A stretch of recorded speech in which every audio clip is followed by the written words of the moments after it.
네, 이어서 사회문화 이슈들 짚어보겠습니다.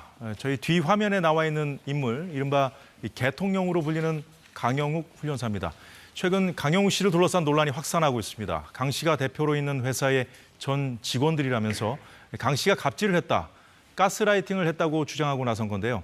하재근 문화평론가, 임주혜 변호사와 함께 짚어보겠습니다. 두 분 어서 오십시오. 안녕하세요. 안녕하세요. 자, 논란이 지금 이어지고 있는데 이 사태가 발단이 어떻게 시작이 된 거죠? 네, 한 온라인 커뮤니티에 그 강영욱 대표가 운영하는 회사의 전 직원들이라면서 이제 그 누리꾼들이 그 어떠한 그 글들을 올리면서 논란이 시작이 된 겁니다. 거기에 한 줄 평이라는 게 있는데 거기에 보면 이 강영욱 대표가 운영하는 회사에서 직원이 강아지보다 못한 취급을 받는다. 평생 노예처럼 부려지다 버림받을 각오가 되어 있다면 가라. 팬심으로 입사하면 실망한다. 이런 식의 막평이 있었던 거예요.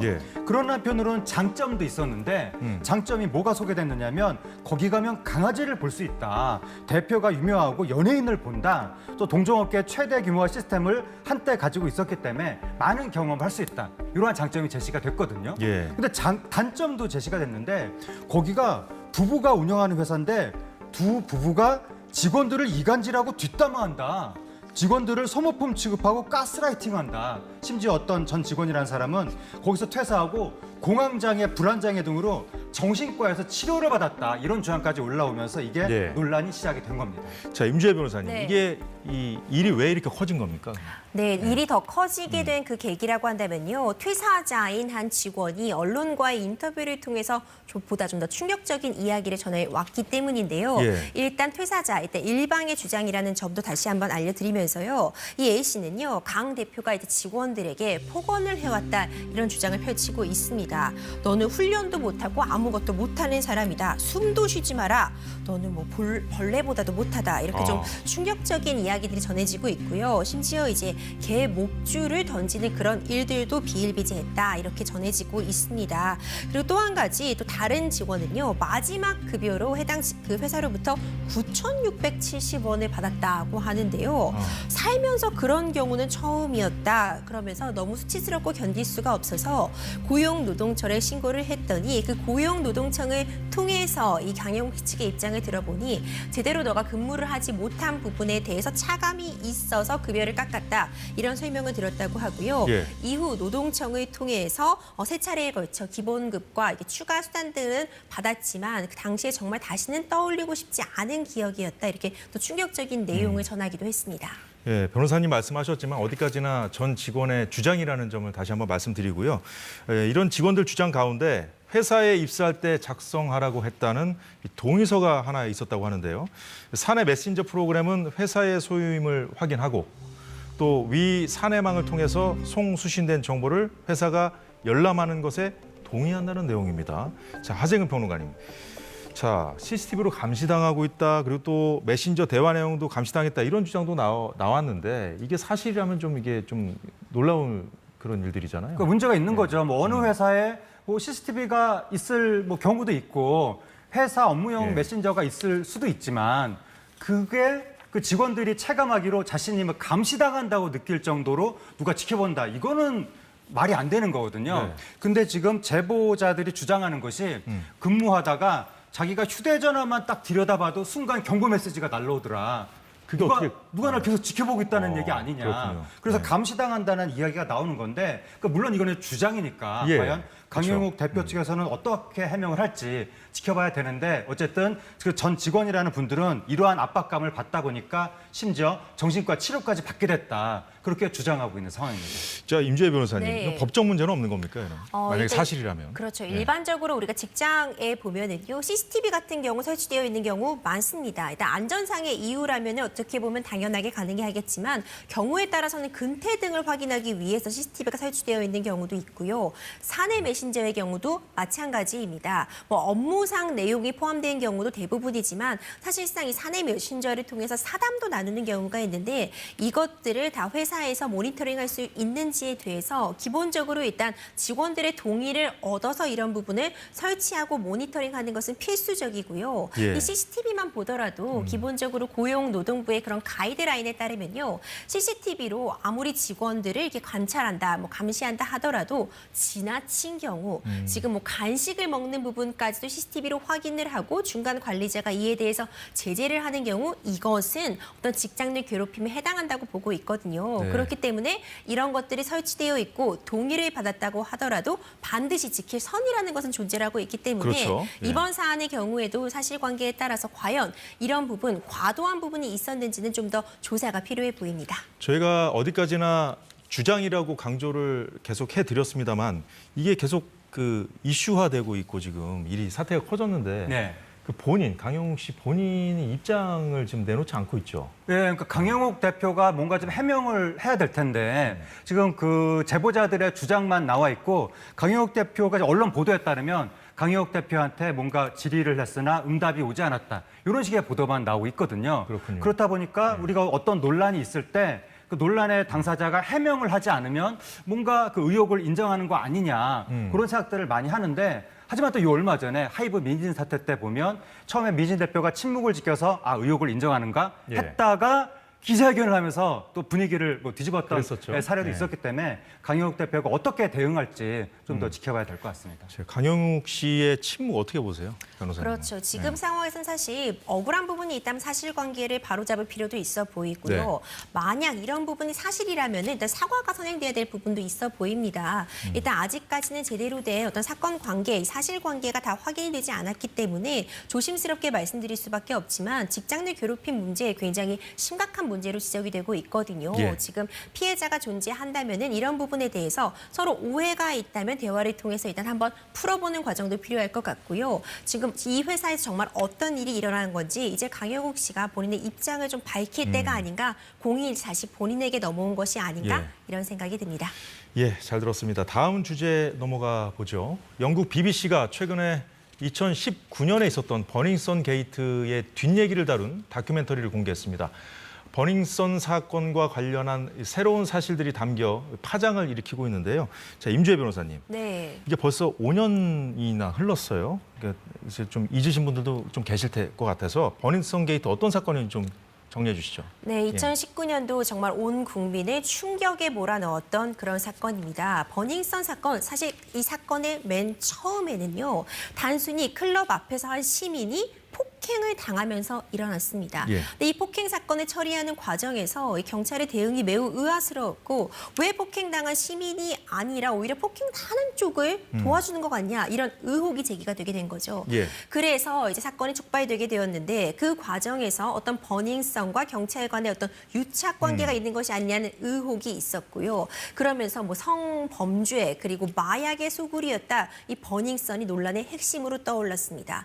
그 과정에서 이 사태의 우두머리가 승리, 그때 당시에 빅뱅에서 굉장히 크게 활약을 하고 있었던 이 가수 승리 씨가 이 사건에 있어서 어떻게 보면은 핵심 관계자다 이렇게 주장이 되면서 큰 파장이 일었고요. 이 승리 씨의 각종 범죄 혐의 더해져서 이 사건을 조사하는 과정에서 승리 씨가 속해 있던 단체 메신저 창에서 예. 연예인들이 어떤 성범죄와 관련된 강제 촬영된 영상물을 공유하고 이를 희롱하는 그 대화 내용이 그대로 공개가 되면서 구속 사건까지 갔었던 그런 충격적인 사건이었습니다. 예, 그 5년 전 사건을 다큐멘터리로 만들어서 이번에 공개했는데 그렇습니다. 대중의 지금 반응이 좀 뜨겁거든요. 예. 왜 그렇다고 보십니까? 그 반응이 뜨거울 수밖에 없는 게 버닝썬 게이트가 국민적 공분을 불러일으켰었는데 예. 그 사건이 완결이 안 된 듯한 느낌이 좀 있는 거예요. 예. 그 사건이 당시에 진행될 때 아주 이상하게 진행이 됐었는데 그게 처음에 버닝썬에 뭔가 VIP 손님들이 버닝썬 내에서 조직적인 비호를 받으면서 성범죄와 마약범죄를 저지른 것이 아니냐, 공권력도 뒤를 봐준 것이 아니냐 그런 의혹이었거든요. 예. 근데 그거의 진실을 밝혀야 되는데 중간에 엉뚱하게 연예인 이름이 나오면서 연예인 사건으로 둔갑이 돼버렸습니다, 이게. 그래서 승리 씨는 승리 씨대로 결국 개인 범죄, 개인 일탈로 처벌받았거든요. 정준영 씨하고 최정훈 씨도 개인 범죄를 저지른 거예요. 예. 근데 그거에 집중하는 사이에 버닝썬 게이트의 진실은 어디로 사라져버렸는지 그러니까 많은 분들이 버닝썬 게이트에 대해서 아직도 계속해서 의문을 가지면서 분노하고 있는 지점이 있고 예. 근데 또 승리 씨, 정준영 씨, 최정훈 씨의 그 당시의 범죄 혐의도 그것도 또 공분을 불러일으키는 그것도 또 심각한 그렇죠. 문제였거든요. 이번에 공개된 다큐멘터리가 앞부분은 승리, 정준영, 최정훈 씨의 그런 범죄 혐의들 그런 것들이 나오고 예. 뒷부분은 버닝썬 게이트에서 범죄 혐의들 그런 것들이 나오다 보니까 앞부분과 뒷부분이 다 공분을 불러일으키는 거예요. 그래서 폭발적인 관심이 나타나고 있습니다. 자, 아직도 의문이 가시지 않는 부분이 있다고 짚어주셨는데 그래서 좀 많은 분들이 지금 관심을 갖고 이 다큐멘터리도 보고 계신 게 아닌가 싶은데요.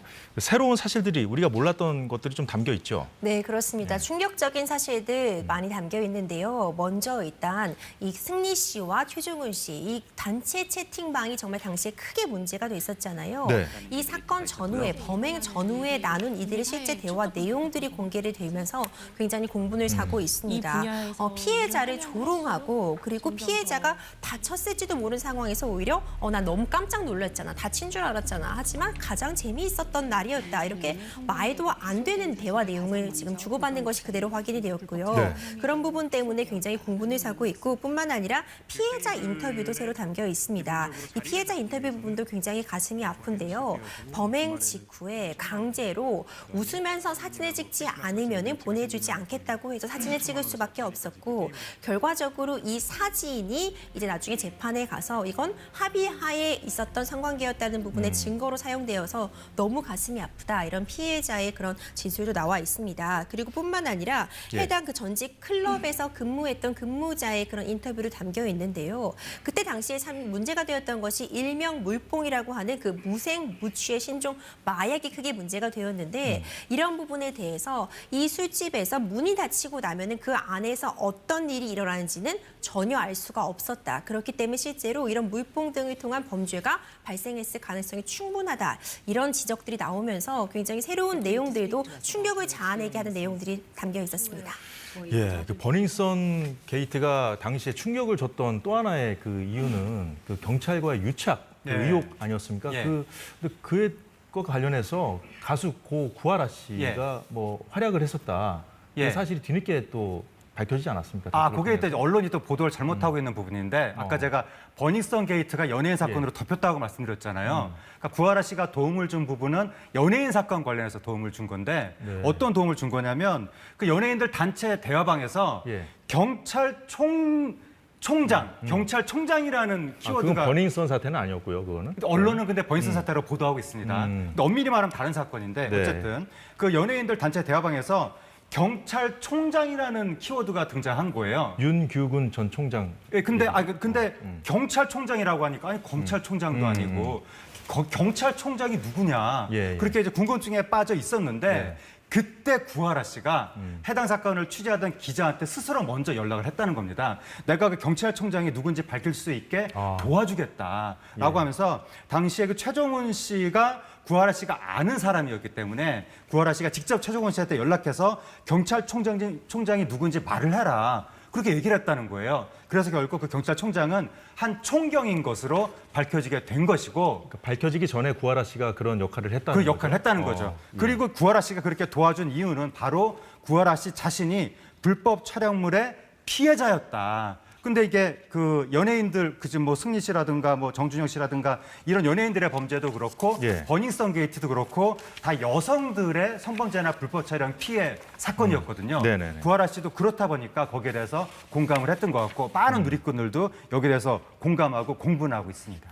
근데 이제 승리 씨나 정준영 씨를 대표적으로 좀 볼 수가 있는데 이분들이 좀 형량이 좀 너무 적다 이런 비판도 있었는데 이미 출소한 상태죠, 모두? 그렇습니다. 네. 앞서 이 사건 5년 정도 지난 사건이다 말씀드렸잖아요. 이미 가해자들 모두 만기 출소한 상태입니다. 사실상 이번 사건 많은 분들이 국민들의 법감정에 미치지 못하는 그런 형량이 내려졌다는 지적 참 많았거든요. 구체적으로 살펴보면 승리 씨, 그 범죄 혐의가 정말 어마어마했습니다. 뭐 상습 도박, 성매매 알선, 특수 폭행 등등 이런 혐의점에 대해서요. 인정이 된 부분이 있지만 징역 1년 6개월이 선고가 되었고요. 이런 단체 채팅방에서 불법적인 동영상을 촬영하고 유포한 혐의를 받고 있는 정준영 씨, 징역 5년이 선고되었습니다. 최종훈 씨의 경우에는 징역 2년 6개월이 선고가 되었고 윤국은 총경의 경우에는 사실상 징역형도 아닙니다. 증거 일멸들의 혐의가 모두 인정이 되지 않았고요. 예. 자본시장법 위반 혐의로서 벌금 2천만 원이 내려졌거든요. 그렇기 때문에 너무 지나치게 솜방망이 처벌이 아닌가. 이번에 문심이 이슈가 되고 있는 해당 영상에서도 네. 그 대한민국 너무 판결이 솜방망이가 아니냐 이런 지적까지도 좀 함께 나오고 있는 실정입니다. 네, 임재 변호사 말씀 들었습니다만 그렇기 때문에 좀 뭔가 좀 비호하는 거 아니야 누군가가 이런 의혹이 꾸준히 제기됐었던 거잖아요. 그렇죠. 그런 의혹이 꾸준히 제기가 됐고 누군가가 비호하지 않고서야 이렇게 큰 사건이 어떻게 이렇게 소리소문 없이 석연치 않게 말하자면 덮일 수 있었을까? 네. 그러니까 뭐 진짜로 덮었는지 모르겠으나 그 네티즌들이 느끼기에 좀 답답한 느낌이 든다는 겁니다. 그렇다 보니까 배우에 대한 의심이 계속 나오는 것이고 상식적이지 않았습니다. 네, 계속 이 사건에 대한 공분이 몇 년이 지났어도 이어지고 있는 것 같습니다. 그 몸통이 따로 있는 거 아니냐는 의혹이 아직도 가시지 않았다고 보시는 거죠? 그러니까 이제 몸통도 몸통인데 도대체 저는 너무 궁금한데 네. 버닝썬 게이트의 진실이 뭐냐? 버닝썬 게이트 안에서 조직적으로 성범죄와 마약 범죄가 이루어졌다고 하는데 도대체 마약 이 총책이 누군지 이런 게 나와야 되지 않습니까? 근데 맨날 연예인 승리, 최준형, 최종훈, 정준영 연예인 얘기만 하는 거예요. 그래서 네. 도대체 버닝썬 게이트의 진실은 뭘까? 저는 아직도 정말 궁금합니다. 예, 이번 다큐멘터리를 통해서 버닝썬 게이트의 진실이 뭔지 진짜 네. 말씀하신 대로 국민들이 많은 관심을 또 갖게 되시지 않을까 싶습니다. 자, 마지막 주제 넘어가 보도록 하겠습니다. 유튜브 인기 채널 피식대학이 지역 비하 발언을 하면서 논란이 되고 있습니다. 출연자들이 경북 영양군을 관광하는 내용이었는데요. 해당 영상 잠시 보겠습니다. 축구만 안 해도 돼? 굳이 뭐 영양까지 와서 먹을 음식은 아니야? 내가 느끼기엔 부대찌개 같은 그런 느낌이야. 못 먹으니까 그냥 막 이렇게 해가지고 먹는 거 아니야? 진짜 할매 맛이야, 할매 맛. 내가 할머니의 살을 뜯는 것 같다. 좀 믿기지가 않는데 저런 얘기를 또 뭐 이렇게 웃으면서 이해가 가지 않는군요. 그렇습니다. 이 해당 유튜브 콘텐츠가 올라오고 나서 많은 분들이 좀 비난의 그런 댓글들이 달리기도 했습니다. 예. 사실 굉장히 유명한 채널이에요. 피식대학이라는 굉장히 유명한 유튜브 채널이고 재미있는 콘텐츠들, 뭐 인터뷰라던가 이렇게 실제로 국내의 그런 명소들을 찾아다니면서 지역을 소개하는 콘텐츠로 호평을 받아왔는데 네. 이번 사건 좀 아쉬움이 진하게 남는다고밖에 평가를 할 수 없을 것 같습니다. 굉장히 아름다운 도시이죠. 이제 영양에 방문을 해서 네. 여러 가지 음식도 먹고 소개를 하는 그런 컨텐츠를 올린 부분은 맞는데요. 개인적인 평가가 있을 수는 있겠죠. 어떤 음식이 맛이 없다고 평가를 할 수도 있고 예. 이 도시에 대해서 어떤 느낌을 전함에 있어서 너무 고요하다, 뭐 놀 것이 없다 이런 부분을 전하려는 의도였다는 점은 본인들도 밝히고 있지만 예. 그 방식이 사실 조롱이라던가 비하가 가미되었다면 그걸 보는 분들도 결코 웃음이 나오지 않거든요. 그렇기 때문에 이런 부분 크게 문제가 되고 있고 결국 사과까지 하고 해당 영상을 이제 비공개 처리가 되었습니다.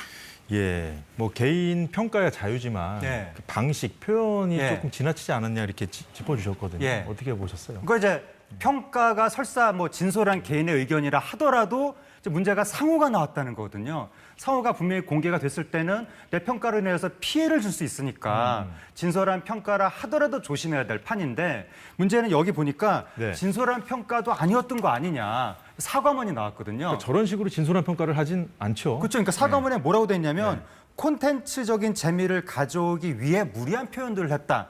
이렇게 나온 거예요. 그러니까 웃기려고 조금 과장되게 안 좋은 얘기를 한 것이 아니냐. 그러니까 그 지역에 갈 때부터 아주 작정하고 안 좋게 얘기를 해서 조금 웃겨보자. 그렇게 생각을 했던 것이 아니냐. 그런 얘기가 나오는 거고 거기 보면 이 방송에서 뭐 이런 말 해도 되는지 모르겠습니다만 뭐 거기 가서 강물을 봤는데 예. 뭐 똥물 같다 이런 표현을 한 거예요. 말이 안 되잖아요. 왜냐하면 그게 한마디로 강물이 오염됐다는 뉘앙스로 해석이 되는데 아니 거기가 무슨 산업단지도 아니고 오염될 리가 청정 지역이거든요. 그러니까 이거는 다 웃기려고 이렇게 과장되게 부정적으로 이야기를 한 것이 아니냐. 근데 그 과정에서 엄연히 상호가 노출이 되고 피해를 보는 사람이 있었다면 예. 이거는 문제가 되는 거죠. 자, 상호가 노출되고 피해를 본 사람이 있다 했을 때 이게 법적 처벌 같은 걸 좀 생각해 볼 수 있을까요? 이런 부분이 정말 요즘 문제점으로 떠오르고 있는데요. 이 유튜버들의 영향력이 가히 어마어마합니다. 그렇죠. 이들이 가진 파급력이라던가 홍보 효과도 대단한데 이번 사건처럼 역으로 이렇게 부작용도 발생을 할 수 있는 거죠. 사실 이번 이 컨텐츠에 정말 수백만 명이 확인을 했거든요. 네. 이 영향에 대해서 사실 이 아름다운 고장에 대해서 굉장히 나쁜 이미지를 심어줄 수 있는 그런 시도였기 때문에 이 부분 굉장히 좀 문제점으로 지적될 만한데 또 해당 식당 식당이라던가 이런 특정 상호, 특정 제품이 노출된 부분 참 안타까운데 사실상 대부분 이렇게 문제된 경우에 사과하고 끝나는 것이 대부분입니다. 왜냐하면요, 뭐 물론 명예훼손 등으로 어떤 처벌이 진행될 수도 있겠지만 이 해당 식당이라던가 이 적극적으로 나서기에는 소상공인 입장에서 부담스러운 부분이 있을 수밖에 없거든요. 예. 그렇기 때문에 대부분 뭐 명예훼손을 한다거나 아니면은 뭐 민사상 손해배상을 청구하는 것은 극히 일부분이고 오히려 유야무야 되는 경우가 많습니다. 그렇기 때문에 지금 중요한 것은 어떤 이런 크리에이터나 유튜브 이런 플랫폼의 자정 노력도 매우 중요할 것으로 보이고요. 이런 사건이 불거졌을 때 실제적으로 문제가 된다면은 손해가 있는 부분에 대해서 민사소송 제기할 수 있다고 하지만 그 녹록치 않은 현실을 감안할 때 어떤 이런 피해가 있기 전에 사전에 예방하는 것이 가장 좋지 않을까 이런 생각하게 됩니다. 예, 사전에 예방하면 얼마나 좋겠습니까? 근데 이제 본인들도 이제 추후에 이제 사과할 행동을 했던 거잖아요. 그렇습니다. 근데 이제 이게 과한 표현을 한 데 대해서 지적을 해주셨는데 이게 그렇게 했을 때 좀 호응하는 분들도 꽤 있나 보죠? 글쎄, 뭐 호응하는 분들이 있는지는 모르겠으나 그러니까 이분들이 그 유튜브 채널인데 네. 구독자 수가 300만이 넘는 데입니다. 엄청나게 많은 채널인데 그 이 방송이 논란이 되고 나서 구독자 수가 한 몇만 정도가 뚝 하고 떨어졌거든요. 네. 그러니까 310 몇만에서 뭐 300 몇만 정도라 10만 가까이 떨어졌다고 하는데 그거 보면 많은 사람들이 기분 좋게 웃는 방송은 분명히 아니었다라고 생각이 되고 예. 심지어 그 방송에 대한 반발로 영양에 놀러 가자 이런 그렇죠. 운동이 이제 생기고 있는 거예요. 네티즌들이 네. 그러니까 이 유튜브 채널 이 콘텐츠 속에서 그 지역이 마치 오염된 지역처럼 아까 소개됐다고 말씀드렸잖아요. 네. 근데 네티즌들이 아니 거기는 물 좋고 공기 좋은 정말 밤하늘에 별빛이 쏟아지는 곳인데 거기가 뭐가 오염이 됐단 말이냐고 하면서 오히려 이번 일로 영향이 피해를 받았으니까 우리가 놀러 가주자. 이런 운동이 지금 벌어지고 있고 네. 또 한편으로는 많은 사람들이 지금 안타까워하고 있는 것이 그 유튜브 콘텐츠 속에서 만약에 공무원이 여기 발령이 온다면 점점점라고 하면서 마치 좀 그 지역 공무원을 좀 비하하는 듯이 그렇게 얘기했는데 진짜로 그 지역 공무원이 그 유튜브 채널 영상을 보면서 뭐 눈물을 흘렸다. 이런 이야기가 전해지면서 네. 이것도 많은 사람들 지금 안타깝게 만들고 있습니다. 예. 자, 임주혜 변호사님. 네. 그런데 이제 이 피식대학의 논란, 네. 뭐 이뿐만이 아니에요. 보니까 아이돌 그룹 멤버인 장원영 씨가 출연한 영상을 두고서 또 다른 논란이 좀 불거졌더라고요. 이건 어떤 네, 일입니까? 그렇습니다. 이렇게 예. 이 컨텐츠는요, 유명인들을 이제 인터뷰하면서 영어를 섞어가면서 이제 하게다 보니까 예. 외국인들도 굉장히 많이 봅니다. 그리고 굉장히 조회수도 높아요. 이 해당 문제가 된 장원현 씨가 출연한 영상의 경우에도요, 이미 600만이 넘는 조회수를 기록했는데 문제는 영상을 클릭할 때 가장 중요한 그 썸네일이라는 것이 있습니다. 배경 표지 같은 말씀하시는 거죠. 거죠. 예. 그 썸네일이 자극적일수록 클릭 수가 늘어난다고 보기 때문에 일부러 그랬다는 지금 의혹을 받고 있는 것인데 장원영 씨 사진이 보이는 그 뒤로 글씨가 원래는 피식이라는 글씨, 본인의 유튜브 제목명이 들어가게 되는데 예. 일부를 장원영 씨 얼굴로 가리면서 어떤 성행위를 뜻하는 그런 비속어처럼 보이도록 의도한 것이 아니냐 이런 썸네일을 만들어서 논란이 되었거든요. 예. 이 해당 논란은 오히려 외국인들이 먼저 제기를 하면서 이거 뭐냐 일부러 이렇게 한 거냐 정말 적절하지 못하다 이런 의견 제기가 있었거든요. 이후에 해당 썸네일은 교체가 되었습니다. 하지만 이런 불필요한 논란 계속될 필요는 절대 없겠죠. 예. 저희가 쭉 얘기했습니다만은 일각에서는 개그는 개그일 뿐이다. 좀 비판이 과한 거 아니냐 이런 얘기도 있던데 어떻게 보십니까? 네, 물론 좀 코미디의 자유는 중요하긴 한데 그러나 우리가 잊어서는 안 될 것은 내가 웃기겠다고 남을 웃음거리로 만들어서는 안 된다. 남을 조롱하는 웃음은 진정한 코미디라고 할 수가 없는 것이고 예. 여기는 뭐 코미디, 개그 이걸 뛰어넘어서 아까 제가 여기가 300만 채널이라고 말씀드렸잖아요. 300만 채널이라고 하는 것은 사회에 큰 영향력이 있는 거거든요. 영향력이 큰 만큼 책임도 큰 것이니까 그러한 사회적 책임을 생각을 해야 되는 거고 누군가를 비하하고 조롱하고 예. 평판을 떨어뜨리고 피해를 줄 수 있다면 그건 이미 건강한 웃음이 아닌 겁니다. 건강한 웃음. 예. 알겠습니다. 잘 들었고요. 지금까지 사회문화 이슈 임주혜 변호사, 하재근 문화평론가와 살펴봤습니다. 두 분 오늘 말씀 고맙습니다. 감사합니다. 감사합니다. 네, 오늘 사사건건이 준비한 소식은 여기까지입니다. 저희는 내일 오후 4시에 다시 찾아뵙겠습니다. 시청해주신 여러분 고맙습니다.